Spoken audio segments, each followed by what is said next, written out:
Okay.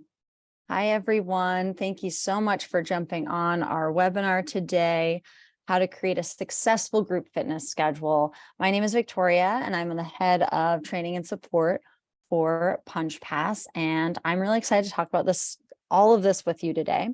We have a lot to get through, so I am going to go ahead and get started, although we always make sure that any of our webinars, if you sign up for them, we'll send out a full recording to you afterwards. So if you need to jump off for any reason, we'll make sure to get the content to you. Additionally, we'll take some time for questions at the very end. Feel free to reach out in the chat. And if you have questions as we're ongoing, send them in and we'll hopefully get to them by the end. As always, if you ever need to contact support, reach out on your PunchPass account in our chat, or you can email us support@punchpass.com and we'll get right back to you. But let's jump on in here together. Just kind of going through an overview of what we're going to cover in the course of the webinar, so you have an idea about what we're going to get to. I'm sure we have a number of things, that you might be interested in. Maybe there's a few things that you didn't even think about before. So hopefully we'll get to cover a lot of content today. So in terms of setting up our schedule and what we're going to get into, we're going to first look at a bit of an industry analysis. So some data points and things that we've pulled from different people in the industry, different organizations in the industry, so that we can give you a little bit of an overview before we jump into some of the Punch Pass nitty-gritty. We're also going to talk about how to sort of do a schedule performance review, some of the reports that we offer that you can use to get a sense of different performance indicators, like your instructors, like your classes and the class times, and show you how you can get that data to kind of take a look around and hopefully get a sense, if you don't think you have one already, of how you're performing. We have a lot of content and data available from our Punch Pass users because we work with a lot of different businesses and we run their classes. We can pull some numbers, and some of these numbers are really interesting and surprisingly consistent. So I think that's going to give you a really good idea of what we're seeing in terms of success in group scheduling. And then additionally, we're also going to lay out a few suggestions and recommendations. So if you were starting from scratch, if you're just feeling like you're struggling and your class schedule isn't doing you any favors right now, in addition to doing your own review, maybe you can take some of these just, kind of some of the maybe obvious conclusions that we'll see from the data and take that and run with it and hopefully see some improvement in terms of your attendance and your revenue. Of course, if you're interested in this, and I think a lot of you are, we had a fair number of signups for this one. The biggest thing is that this impacts your potential for attendances, your potential for revenue, and we're definitely going to dive into that. But as I said, in terms of how we're going to get started, we're going to look at a few points from some research some other people have done and some data that they've pulled. So ClassPass recently did a review of their own data, so similar to kind of what we're going to get into in the Punch Pass data area. And they found that their most popular class time is 6 p.m. or is 6 p.m. across the number of people using their platform. And that's probably not super surprising. We're going to get into some of the Punch Pass data here, and we'll see certain clusters around class times. But we're going to definitely confirm a little bit of that. And also you'll notice there's sometimes like pretty early in the morning. And then of course, kind of the after work hours seem to be the most popular. This is also noted that this is a little bit tied to sort of smaller to mid-sized cities. Certainly if you're working out of a smaller town, or you're working out of a super big city where a lot of things are open later, some of these times might be a little, things you might need to adjust based on your own particular geographic location. So if you're in New York City, the potential for later classes, earlier classes might be a little bit stronger than, for instance, if you're where I am in Portland, Maine, a little bit of a smaller city. Also, pulled some information from Wendy Jett, who's the group fitness director at Global Fitness Holdings and Gold's Gym. And they saw some similar sort of attendance trends where their business days were looking at Monday, Tuesday, Saturday morning. Their slowest days were Thursdays and Fridays. And they also looked at some of their months, because what you're going to see is some uptick in the beginning of the year, January through April, some slower months, maybe in the summer area, as well as, during the kind of classic holiday season, middle of November through the end of December. We also took a look at some of that punch pass data, and we're going to see some similarities. But again, this is going to depend a little bit on your own location. We certainly have a number of punch pass users who potentially work in a lot more touristy areas. So the summer is their busy season. So obviously take everything with your own situation in mind. But these are some things that we've pulled and found.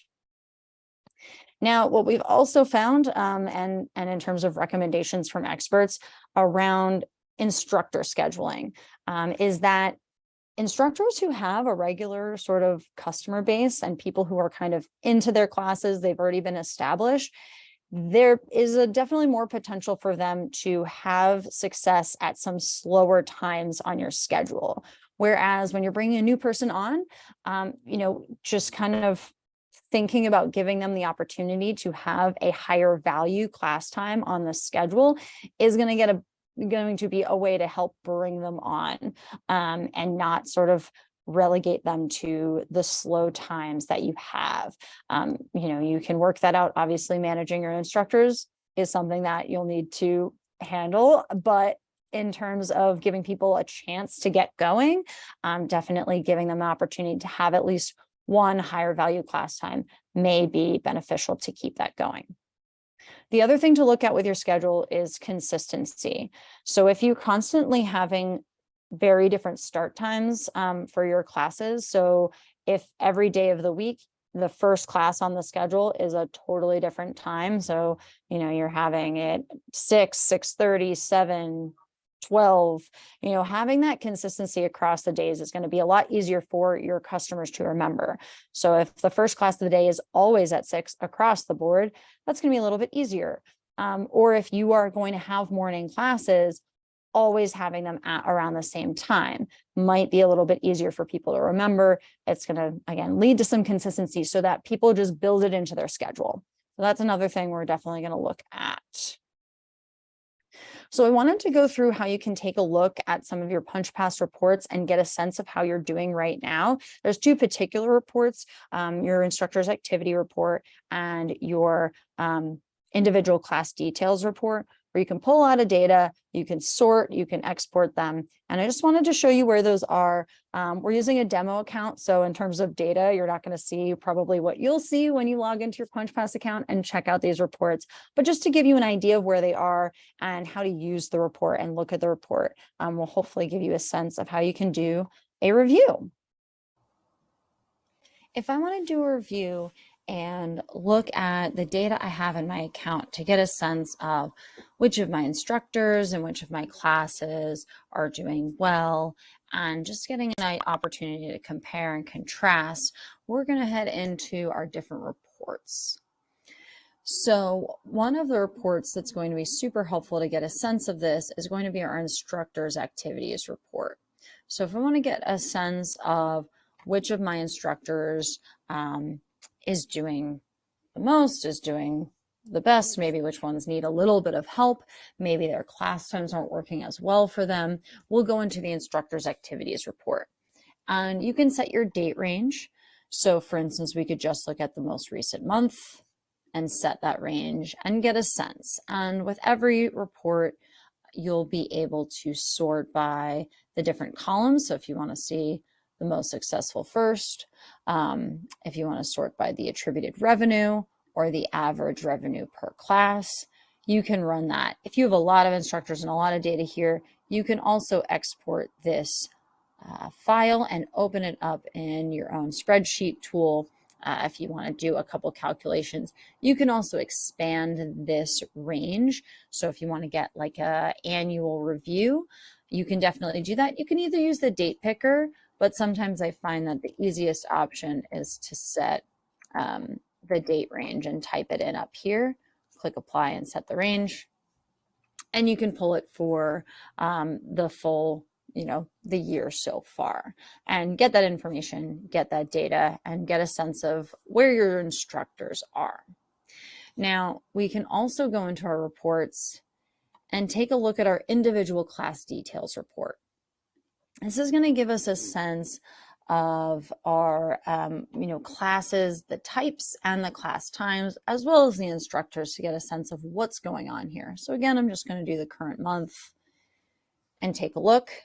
Similarly, we can sort by the different columns. So if I just want to get a sense of which of my class times is performing the best in terms of revenue, I can sort by this column.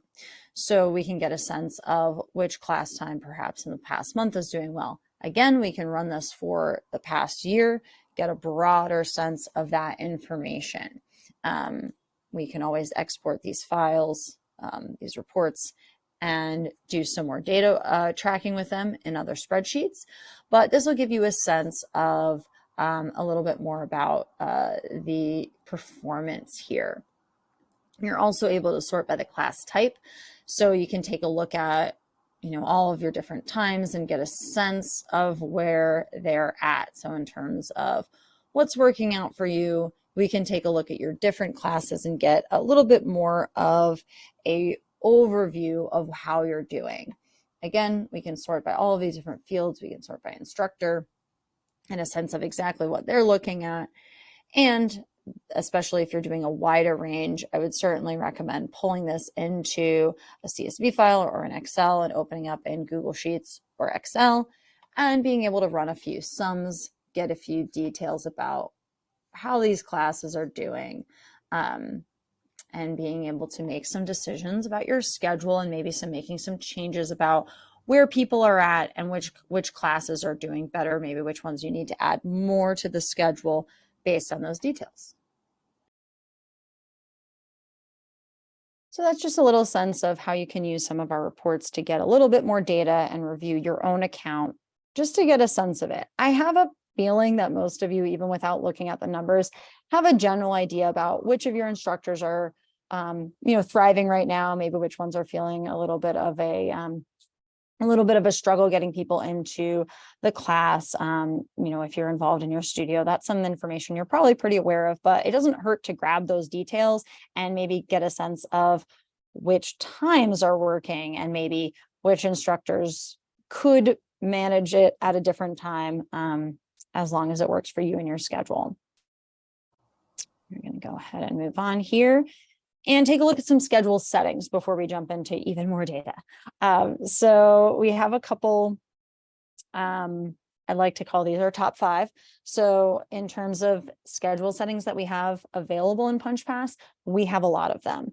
But what we find when we run reports and data is that most people end up having very similar settings. And then we have sort of outliers in other areas. So for instance, if we look at class length in minutes, we see over and over again the same classic options.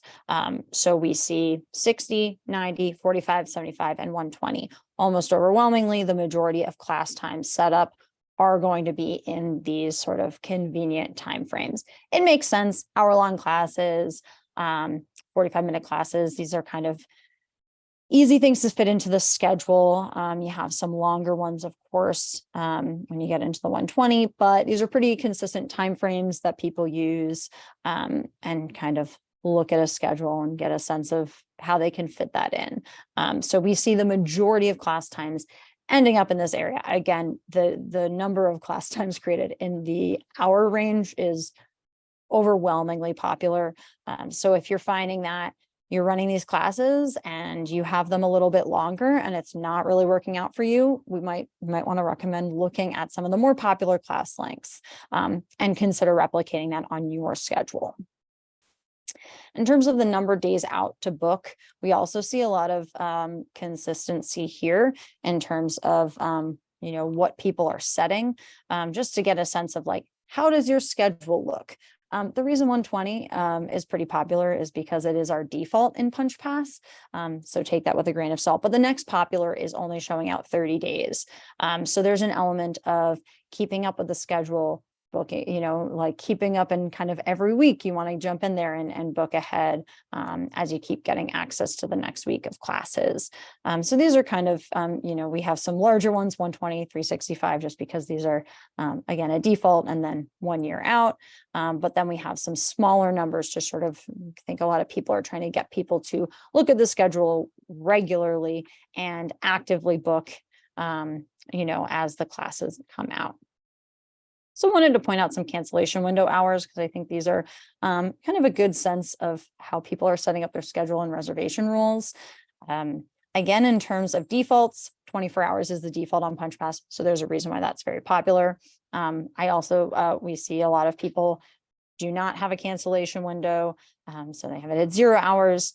And then 1 is pretty popular, 12 and 2 again. So we're going to see some kind of consistent numbers across the board in terms of popular PunchPass schedule settings. I also wanted to point out a few other visual settings on the schedule. The first one is about 76% of PunchPass users show the number of spots left on the schedule.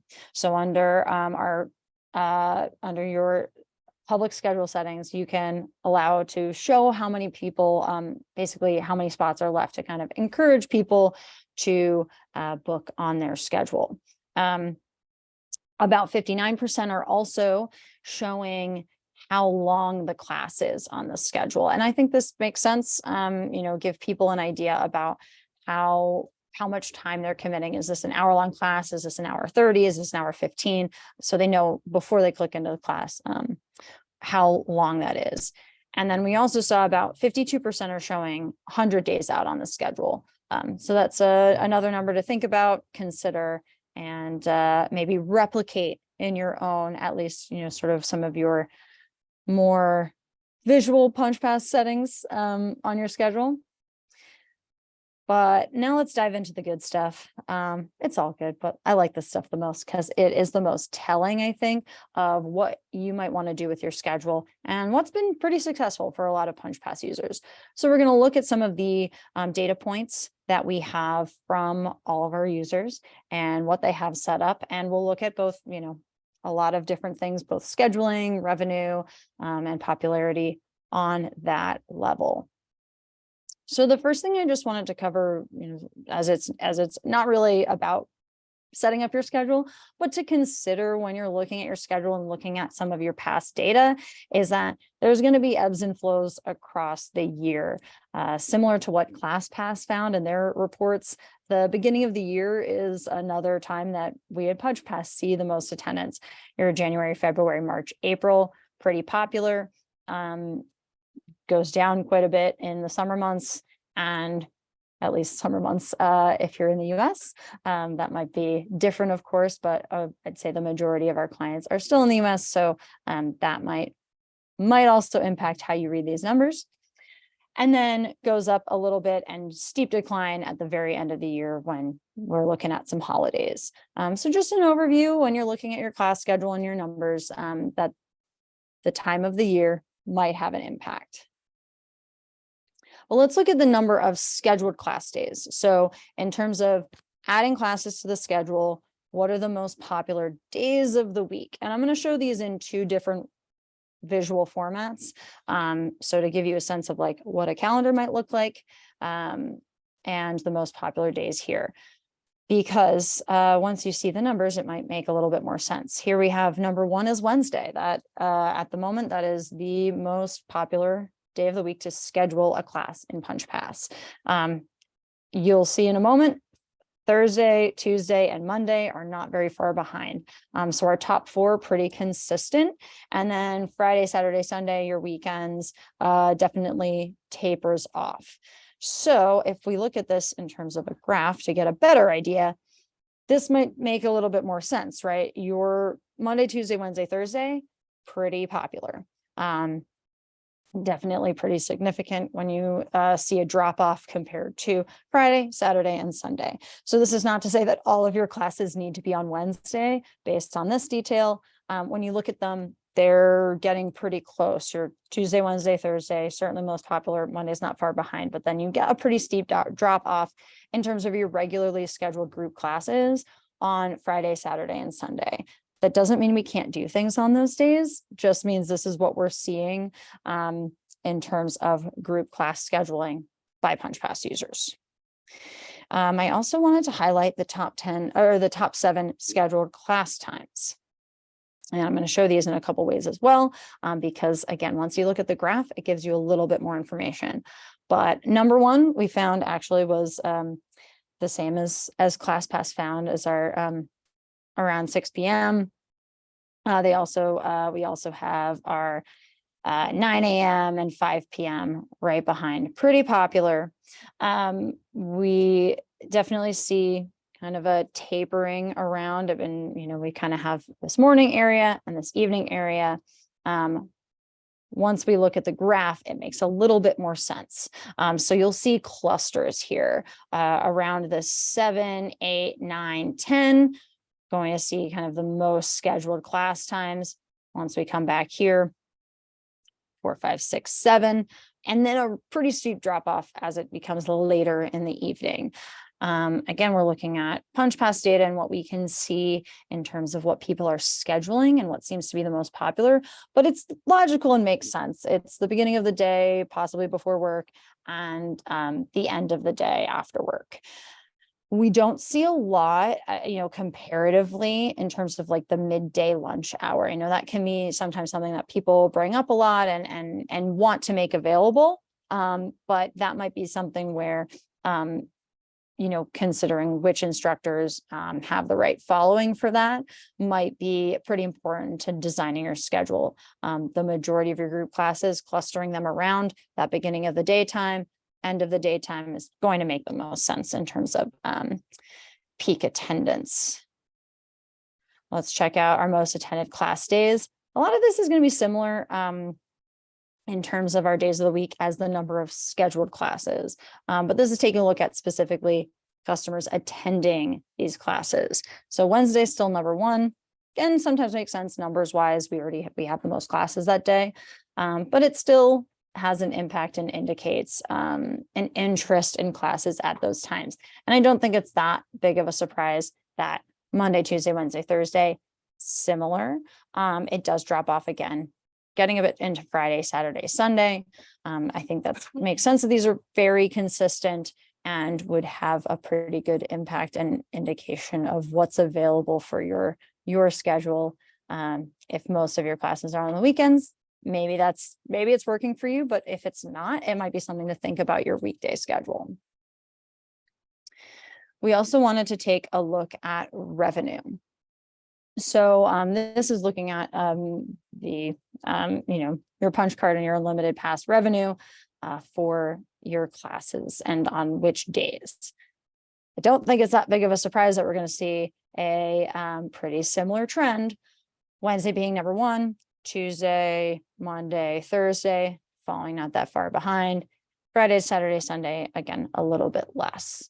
Not as steep of a drop off. And when we look at some of these, but again, a lot of consistency with the most classes being on those days, most revenue being on those days. It makes sense, but not to neglect the weekends. There's potential for events and workshops that people schedule ahead for and possibly contribute more to than a regular class.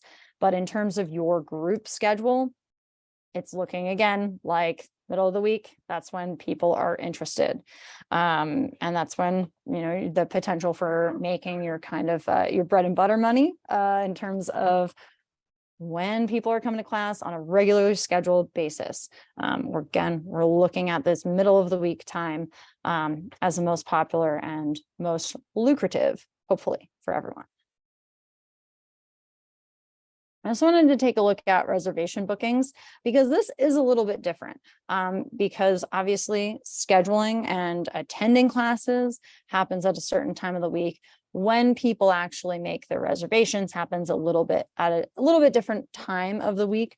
So if you are looking at updating your schedule, or if you regularly reach out to your clients about your schedule or the opportunities in the week, you might want to consider the days that people actually make their reservations, because they are a little bit different. Just because people attend the most on a Wednesday might not be the day that they book the most.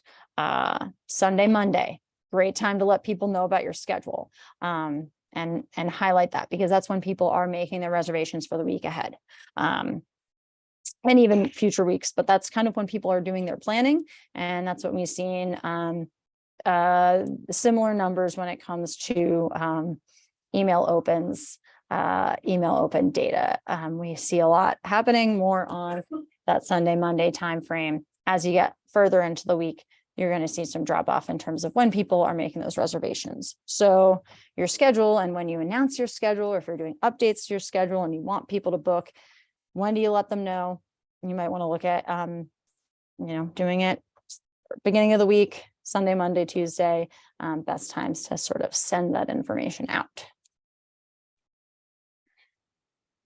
So if we're taking this information, we're taking this data, and we're going to say, okay, based on the industry analytics, based on PunchPass data, what we're seeing, if you were to ask someone at PunchPass to say, what would you recommend? We're starting our schedule from scratch, or we're throwing out and we're starting fresh. We're going to recommend clustering your class times around that 9 a.m., 6 p.m. timeframe. So whether you like to do them on the half hour, on the hour, is totally up to you. In terms of the data that we found, the time, the popularity between 6 a.m. and 6:30 was pretty much about the same. So we weren't dividing it up by the half hour here, as there wasn't enough differential. So, but in terms of choosing times, keep it consistent, right? So if we're going to say we're running our classes at 6 a.m., 7:30, and 9, keep that consistent. So if you're having morning classes, maybe don't throw one in at 8:15. Keep it nice and consistent. But look around clustering those timeframes. We think the bulk of your regular scheduled weekly classes should be occurring somewhere between Monday and Thursday. Based on the numbers that we're pulling and what we're seeing industry-wide, it makes sense to kind of become part of their weekly schedule. There's a lot more going on the weekends. There's a lot more potential for people to have to cancel. And by having things during the week, you're going to start to be part of their regular week. Occasionally they're not there, but for the most part, this is how they build their daily schedule, their weekly schedule, and you want to be part of it. As I mentioned before, keeping them consistent. So if you're setting up these regular timeframes, doesn't mean you have to have the exact same classes every single day of that week, but just to not throw people off. If you can consistently have this, the morning class at 8 a.m. and 9:30 a.m., that's going to be consistent. So people are going to know that about your schedule. People are going to be able to build that into their routine, and it's going to be a lot easier for people to attend. And I think, considering what's popular on the weekdays versus sort of the drop off on the weekends, possibly not a good idea to start scheduling events during the week. During the week, that's when people have their regular routines, their regular classes, even if they're, you're trying to get people to check you out. You're doing a special open house, you're giving people opportunity to bring a friend. You might want to look at events on weekends so that people can plan for that. They might already have their regular routines similar to your customers during the week. So by having special events, save those for the weekends versus your, kind of crowding out your regular group classes or messing with someone's routine during the week. Keeping those weekends available for your pop-ups, your visiting instructors, your series events be great for your weekend time. So you don't have to ignore them. It's just probably not part of your, it's kind of a different thing from your regular group classes. If you're, again, looking to optimize some of this. When it comes to your instructors, try to not set up your new instructors for failure, right? We know that there are certain times of the day that aren't quite as popular. And if they don't have a following yet, if people don't know them yet, they haven't been they haven't had a big splash at your studio, giving them a 3 p.m. time frame might not be the best, in terms of what's available. So some of those higher value class times, at least one to one of your newer instructors to help get them build a following, because that class time is convenient, because it's available, giving the opportunity to share the wealth amongst the instructors so that the rock stars that you have on your team, if they can make it work, giving them some opportunity to maybe make a less exciting class time a little bit more exciting. There you go. There's potential. It doesn't have to be all or nothing. I think a nice spread of your instructors across the week can be really helpful. And when you make a change, we're going to definitely recommend, if you're starting to look into this and saying, I really want to take this information and run with it, look at your reports and PunchPass, check them out, see what's going on with your instructors, see what's going on with your classes and your class times, get a sense for where you're at. And then when you make a change, keep an eye out, run the same reports, get a sense. Have we seen any changes in the past couple months since we've been running this? There's no reason why you can't continue to make changes, although you might not want to do it every single month and change it, because again, we want to be part of people's regularly daily, weekly routine. But it's something that you can take a look at. You can always adjust based on what the new data is telling you, because everyone's different. This is what we're seeing in terms of our majority of PunchPass users, but there's an opportunity for you as well. And if you're in doubt, if the numbers aren't really telling you anything in very specific, if you're feeling like, well, they're kind of the same across the board, well, our instructor moved from this time to this time, we're not really seeing a change, we can tell you what we see from PunchPass, but the only people who can tell you, exactly what they're looking for are your clients. So there's never a problem with sending out an email, asking for feedback, asking for, people's preferred time, setting up a Google survey and or a Survey Monkey and asking people to fill out their preferences and getting that feedback. Sometimes people rely a lot on their Google reviews to see, what do people say about us, but you can ask for feedback and be proactive about it, and not only ask for how they're feeling about your studio and about your classes and offerings, but you can ask them specific questions about their schedule, their preferred class dates, and get a sense from them as well. If you are looking at the numbers and it's not giving you what the answers that you're looking for, you can always reach out and don't hesitate to send emails and ask for a little bit of information. And if you want to taper that to just your regulars, you can always use the reports in PunchPass and sort by your customer attendances. You can pull your regulars and find, hey, who are the people who come all the time? That's the type of people we want to work with. Or, on the other side, if you want to reach out to some of the people who occasionally attend, you can do that as well. And you can kind of tailor your emails to your customers and find out, what do they want? What are they looking for? Because while we have data, it's only going to tell you so much, and everyone's got their own setup. So if you have an opportunity to talk to your clients, we definitely recommend it. So I wanted to throw it out to the chat for some questions. I figure we might have a few. Don't see any yet, but please feel free to send us a message and let us know.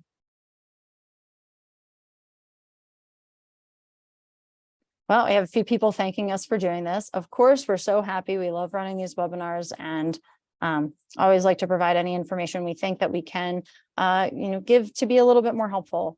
We have access to some data about the industry, so we're glad to share it.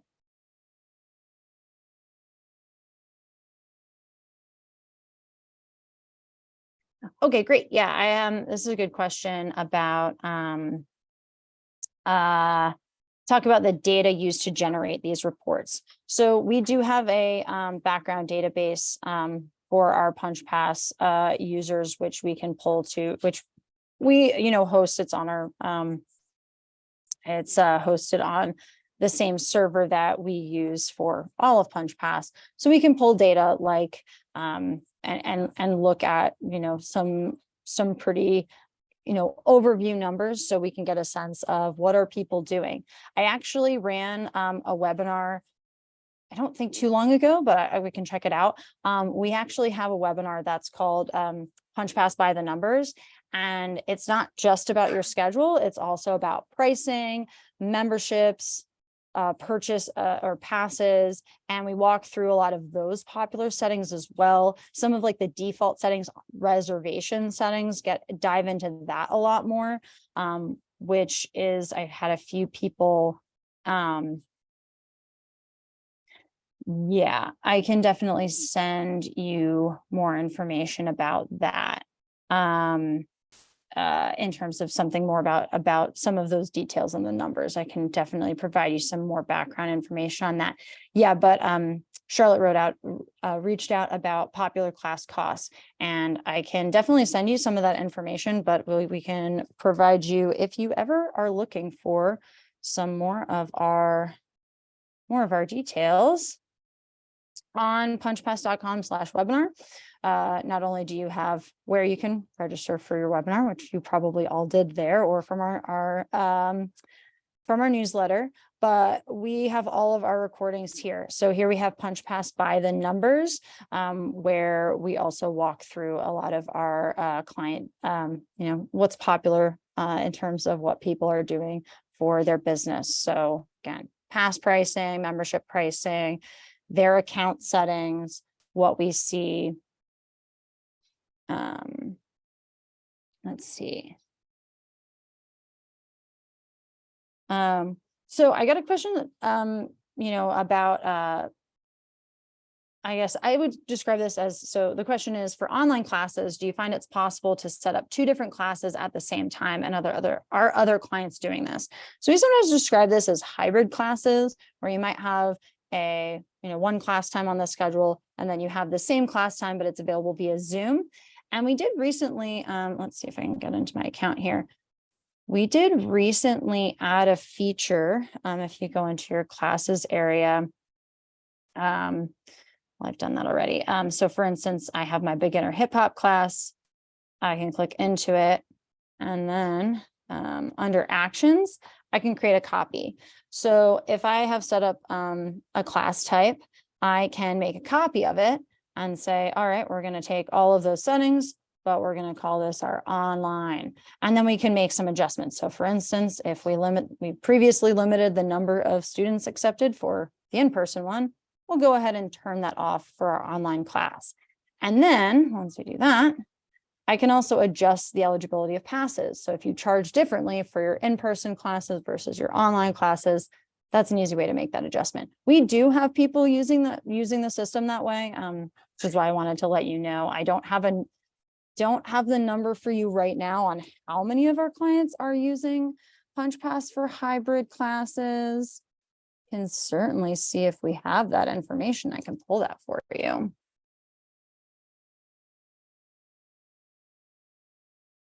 Let's see here. All right.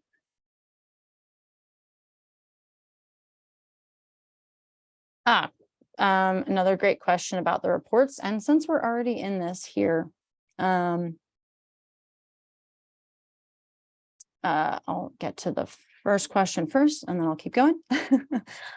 So in our reports, in the instructor's activities report, when the question was, where can I find the underlying data? Not a problem at all. You can either click into the customer, and that takes you to all of their details. We can look into all of their classes taught, monthly details, weekly details, and pull those data. Those data points, you can also from your report, if you just want to find those details, we have instructors report. And then you can click into each one of your instructors, check out their data. You can go on the same level. And then we had a follow-up question about the online classes, is asking to have 2 online classes at the same time. So if you're connected with Zoom and using our Zoom integration, we this is this is something that's a restriction by Zoom. You can't have 2 Zoom classes with one account happening at the same time. So if you're using our Zoom integration, we you're not able to run 2 online classes at the same time. But if you're not going to use our Zoom integration, so if under manage settings, if we go into integrations, I think we are not connected to Zoom on this account, which is helpful. If you do want to set up classes at the same time, you can either set them to be online on a regular basis or add the link individually. But if you have classes at the same time, what you can do when you're going to manage your schedule and set it to be online is you can add your own Zoom link and password. So this way you could be hosting 2 online classes at the same time in 2 different accounts. So if you have an instructor who uses their own account, they can add that link. And then for a different class at the same time, you can use your own account and add that link. So it is a little bit more manual in terms of setting that up, but it's a limitation of Zoom at the moment if you're looking at online classes.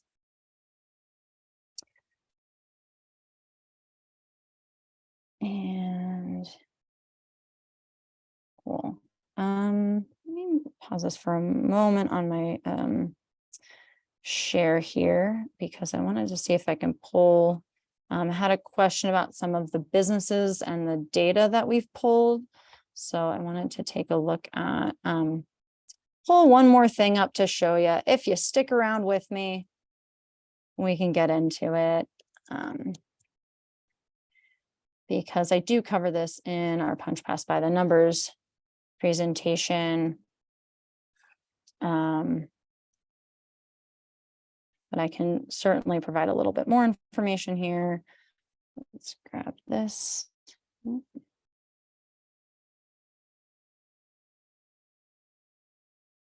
I can share from here. Okay.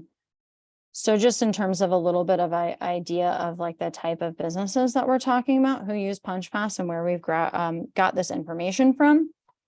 Kind of gave a little overview, and if you go into our Punch Pass by the Numbers webinar, we'll cover this again, but just a sense of like the average Punch Pass user and kind of what we're looking at here. So we're looking at some averages in terms of average attendance, average number of account users. So you might consider that instructors or admins, how many new people they're bringing in each year, and a general sense of who our businesses are.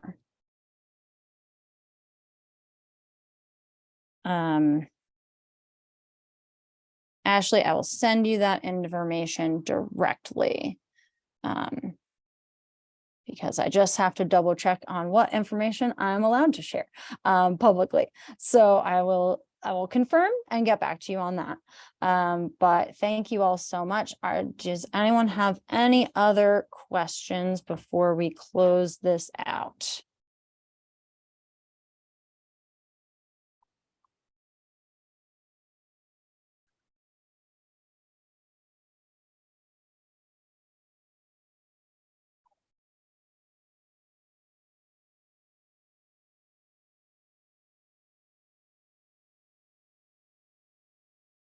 Right. All right.